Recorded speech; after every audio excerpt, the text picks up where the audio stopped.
Hello दोस्तों। आज हम भारतीय संविधान के भाग 2 को जानेंगे। भारतीय संविधान में भाग 2 में नागरिकता के बारे में बताया गया है। नागरिकता जिसे हम लोग सिटीजनशिप कहते हैं, आखिर ये होता क्या है। तो आप जिस देश में रहते हैं, वह देश जो देश होता है, वहां की सरकार आपको कुछ विशेष प्रकार का अधिकार देती है। उस अधिकार को हम लोग क्या बोलते हैं? नागरिकता बोलते हैं। अगर आप किसी देश में रहते हैं तो आपको अधिकार है कि आप आधार कार्ड बनवा सकते हैं, आप राशन कार्ड बनवा सकते हैं, या उस देश में होने वाले चुनाव में वोट कर सकते हैं। अगर आपके पास ये अधिकार होता है तो केवल ये अधिकार होता है नागरिकता। अगर आप भारत के नागरिक हैं तभी आप भारत में वोटिंग कर सकते हैं। अगर आप नागरिक नहीं है तो आप वोट नहीं कर सकते हैं। हर एक देश में वहां के रहने वाले लोगों को कुछ विशेष अधिकार दिया जाता है, जिसे नागरिकता कहते हैं। ये भारतीय संविधान के भाग 2 में वर्णन किया गया है। इसके साथ ही साथ भाग 2 में अनुच्छेद 5 से 11 आता है।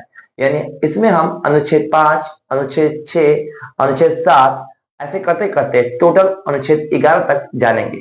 तो चलते हैं पहले अनुच्छेद 5 पर।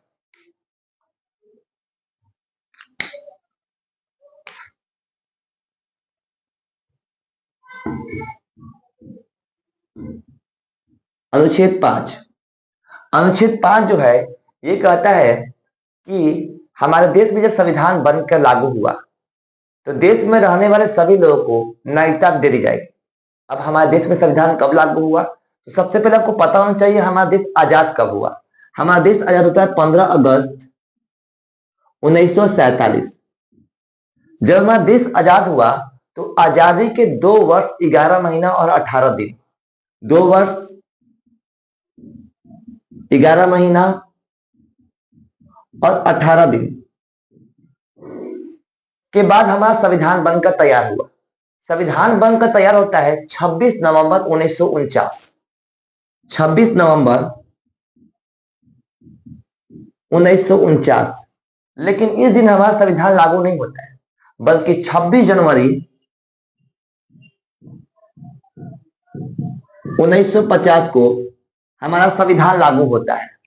यानी 26 जनवरी 1950 तक अगर जो भी लोग भारत में रहेंगे उन सबको नागरिकता दे दी जाएगी। ये बोलता है आर्टिकल यानी अनुच्छेद 5।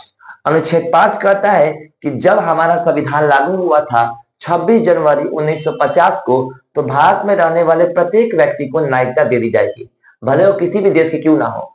अगर वो भारत में रह रहे हैं और संविधान लागू हुआ है, उस समय तक रह रहे हैं, तो उनको अनुच्छेद के आधार पे उनको नागरिकता दे दी जाएगी। अब बात करते हैं अनुच्छेद 6 के बारे में।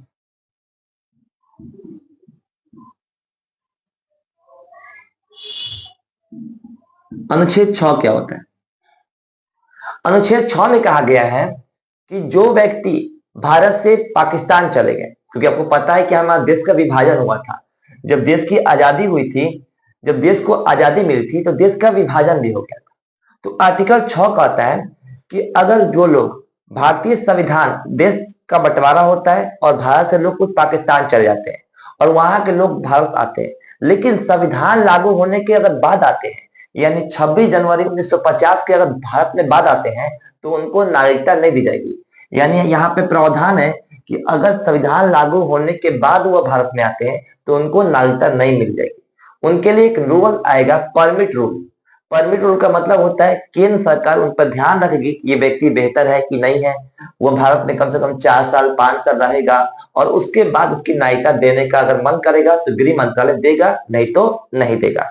उसके बाद हम बात करते हैं अनुच्छेद 7 के बारे में।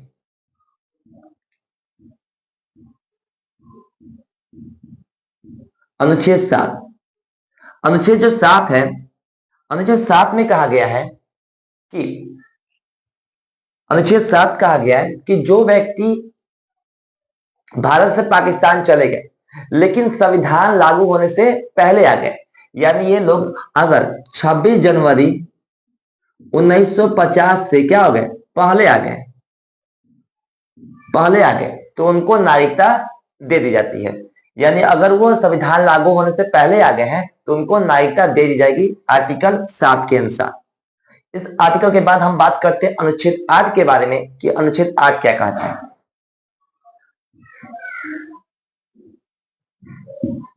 अनुच्छेद 8।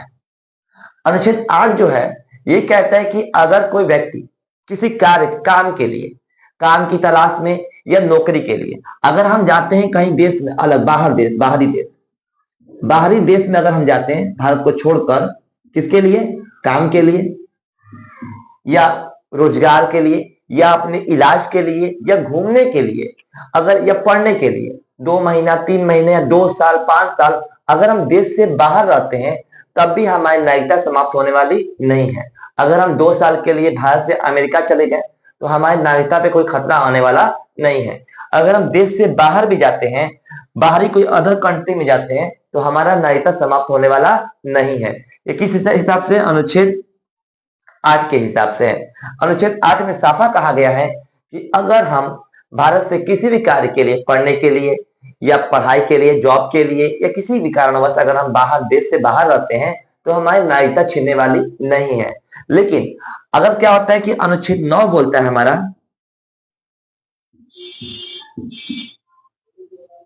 अनुच्छेद जो 9 है वो कहता है कि अगर हम जाते हैं बाहर और बाहर जाकर वहां की नागरिकता लेते हैं, अगर हम बाहरी देश की क्या लेते हैं? नागरिकता। अगर हम बाहरी देश की क्या लेते हैं? नागरिकता ले लेते हैं तो हमारा क्या होगा? हमारी नागरिकता खत्म हो जाएगी। अब यहाँ मतलब क्या है कि भारतीय एक व्यक्ति थे जिनका नाम था अक्षय कुमार, आप तो जानते होंगे, हीरो हैं। उन्होंने क्या किया कि कुछ समय के लिए भारतीय नागरिकता छोड़ते हैं और लेते हैं कनाडा की नागरिकता, एक अलग देश कनाडा। जब वहां की वो नागरिकता लेते हैं तो भारत की नागरिकता क्या होती है? समाप्त होती है, क्योंकि भारतीय जो नागरिकता है एक कहरी है। हमारी भारत की जो नागरिकता का विधान है ये ब्रिटेन से लिया गया है, जो कि एक कहरी है। एक कहरी का मतलब ये होता है कि अगर हम यूपी से या हम बिहार से या भारत के किसी भी राज्य से हैं तो हम वहां के केवल नागरिक हैं, हम देश के सिटीजनशिप है, हमें अब जो अधिकार मिलता है वो देश का मिलता है।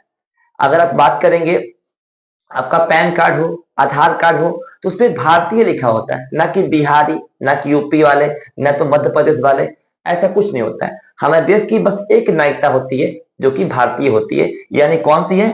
एक कहरी है, हमारे पास एक कहरी है। लेकिन अगर बात करते हैं अमेरिका के पास, तो अमेरिका जो देश है, अमेरिका के पास दोहरी नागरिकता है।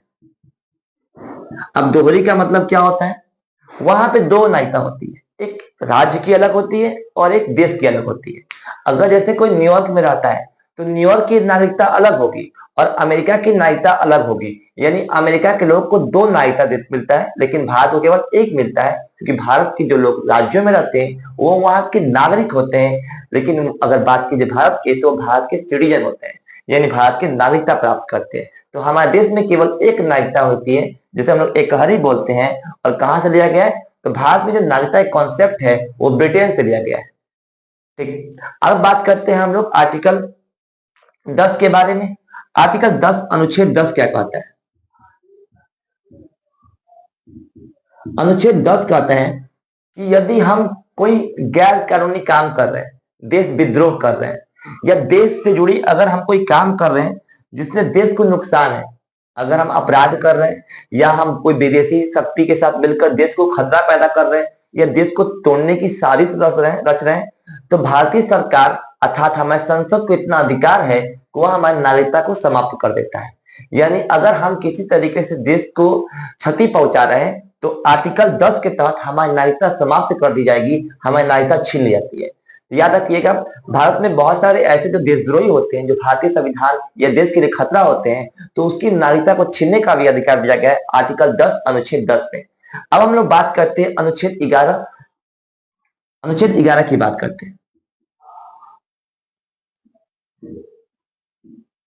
आखिर अनुच्छेद 11 क्या है? तो अनुच्छेद 11 जो है वह संसद से संबंधित है, यानी अनुच्छेद 11 जो है वो हमको संसद के पास यह अधिकार है कि किसे नागरिकता दी जाए और किसे नागरिकता ना दी जाए। यानी आर्टिकल 11 में कहा गया है कि संसद अर्थात गृह मंत्रालय को अधिकार है किसको नागरिकता देना है और किसको नागरिकता नहीं देना है। कल की क्लास में हम जानेंगे कि नागरिकता लेने की विधि क्या होती है। तो आज के लिए इतना ही, मिलते हैं कल।